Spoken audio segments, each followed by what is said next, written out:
Hello everyone, welcome back to my channel. तो students, मैंने आप लोगों के साथ एनसीईआरटी 6 to 10 की सीरीज़ शुरू करी थी और 6th क्लास हम कंप्लीट कर चुके हैं।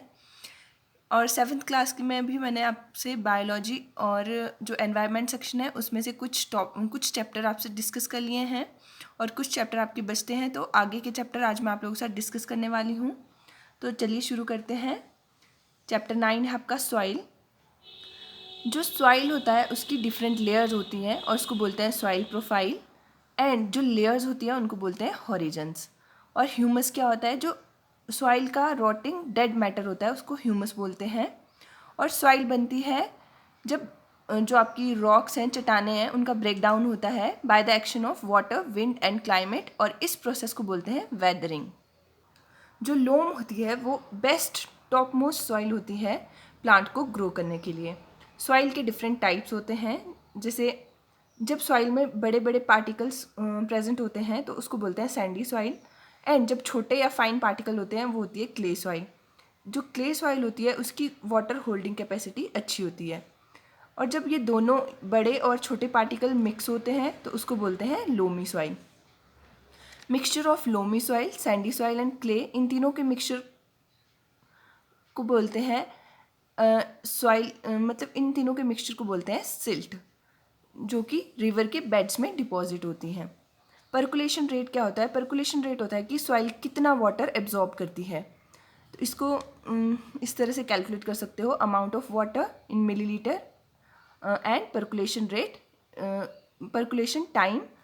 तो जैसे मान लो आपको अमाउंट ऑफ वाटर है 200 मिलीलीटर पर 20 मिनट में 200 मिलीलीटर वाटर एब्जॉर्ब कर रही है, तो इसका पर्कुलेशन रेट आ जाएगा 10 मिलीलीटर पर मिनट। पर्कुलेशन रेट जो होता है वो सैंडी सॉइल का ज़्यादा होता है क्ले से। फिर absorption of water by soil, इसको किस तरह से कैलकुलेट कर सकते हो? Percentage of water absorb is equal to U minus V over 50 into 100। U जो है initial volume of water measuring cylinder, V जो है final volume of water measuring cylinder, and जो 50 ग्राम है वो है वेट ऑफ सॉइल। जो clay और लोमी सॉइल होती है वो बेस्ट स्टेबल होती है सीरियल्स के लिए, जैसे वीट और ग्राम्स के लिए। और क्ले और ऑर्गेनिक मैटर होता है पैडी और वीट के लिए। और लोमी सॉइल होती है अच्छी मसूर और जैसे और बाकी जो पल्सेस होती हैं उनके लिए। सैंडी और लोमी सॉइल होती है कॉटन के लिए, जो वाटर को इजीली ड्रेन करती है और प्लेंटी ऑफ एयर को होल्ड करती है।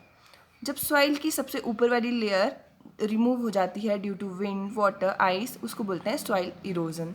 तो ये वाला चैप्टर आपका यहीं फिनिश होता है। नेक्स्ट है respiration in organisms. The process of breakdown of food in the cell with the release of energy is called cellular respiration. जब फूड का ब्रेक डाउन होता है विद रिलीज इन एनर्जी तो उसको बोलते हैं सेलुलर रेस्पिरेशन। फिर इसके टाइप्स है एरोबिक रेस्पिरेशन। एरोबिक रेस्पिरेशन में क्या होता है? जो फूड यानी आपका ग्लूकोज होता है वो ब्रेक डाउन हो जाता है in the presence of oxygen, और ये ब्रेक डाउन होता है कार्बन डाइऑक्साइड और वाटर में with release of energy. Then है एनारोबिक रेस्पिरेशन। ये होता है break down of food in the absence of oxygen, anaerobic में एब्सेंस ऑफ ऑक्सीजन, और ये ब्रेक डाउन हो जाता है एल्कोहल, कार्बन डाइऑक्साइड और एनर्जी।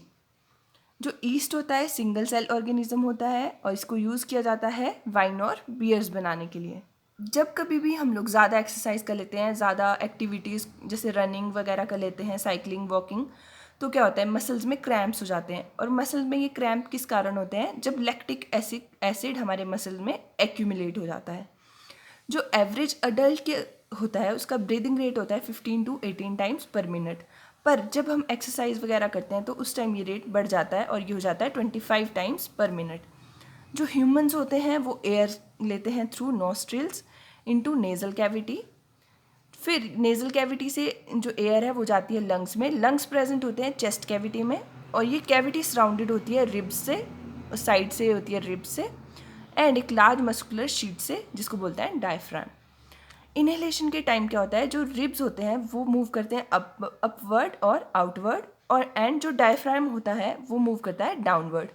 और ड्यूरिंग एक्सहेलेशन क्या होता है? जो रिब्स होते हैं वो मूव करते हैं डाउनवर्ड एंड इनवर्ड, एंड जो डायफ्राम होता है वो मूव करता है अपवर्ड।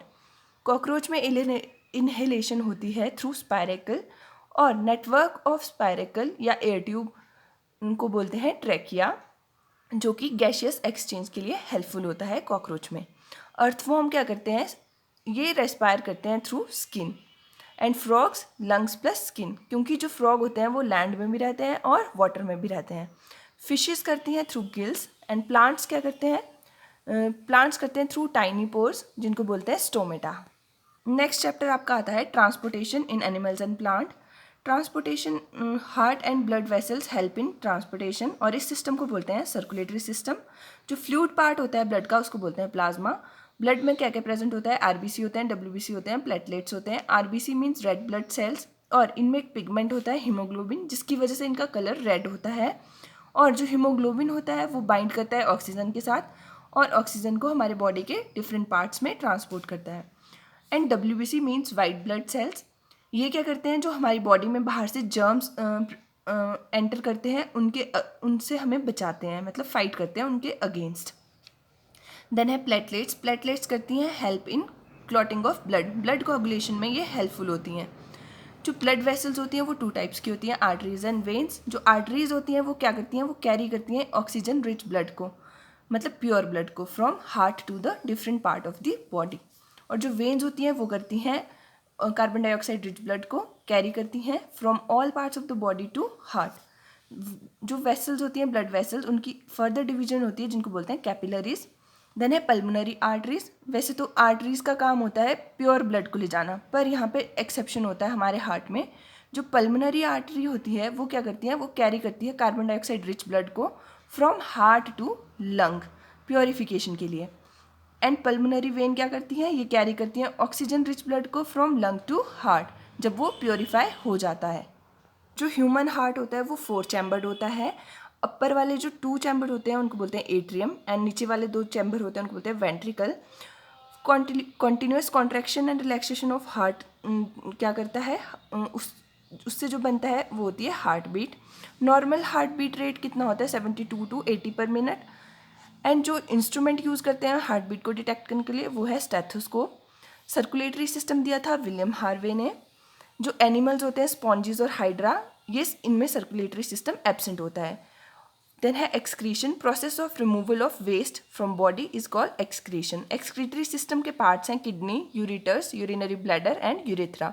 जो किडनीज होते हैं वो हेल्प करते हैं ब्लड फिल्ट्रेशन में। एडल्ट जो ह्यूमन होता है वो 1 डे में कितना लीटर यूरिन पास करता है, वो करता है 1 to 1.8 लीटर। और यूरिन में क्या क्या प्रेजेंट होता है, 95% water, 2.5% urea and 2.5% other material. जो एक्वेटिक एनिमल्स हैं वो एक्सक्रीट करते हैं अमोनिया, उनको बोलते हैं अमोनोटैलिक। एंड जो लैंड एनिमल्स होते हैं लाइक लिजर्ड, स्नेक, बर्ड्स वगैरह, ये एक्सक्रीट करते हैं सेमी सॉलिड, उनको बोलते हैं यूरिकोटैलिक। और ऐसे एनिमल जो एक्सक्रीट करते हैं यूरिया, उनको बोलते हैं यूरियोटैलिक। जब हमारी किडनी काम करना बंद कर देती है या डैमेज हो जाती है तो आर्टिफिशियल किडनी को यूज़ किया जाता है वेस्ट को रिमूव और फिल्ट्रेशन के लिए, उसको बोलते हैं डायलिसिस। जो प्लांट्स होते हैं उनमें ट्रांसपोर्ट होता है with the help of vascular tissue. Vascular tissue होते हैं जाइलम एंड फ्लोएम। जाइलम जो है वो हेल्प करते हैं transport of water and mineral, and जो फ्लोएम है वो हेल्प करते हैं ट्रांसपोर्ट ऑफ फूड।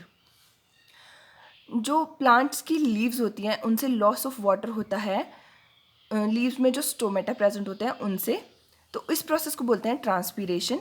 तो आज के लिए इतना ही। बाकी आपके बायोलॉजी और एनवायरनमेंट सेक्शन के आपके 3-4 चैप्टर और बचते हैं, उनको मैं आपके लिए नेक्स्ट वीडियो में लेके आऊँगी। तब तक के लिए आप मेरे चैनल को सब्सक्राइब करें और मेरे वीडियो को लाइक, शेयर एंड कमेंट ज़रूर करें। Thank you.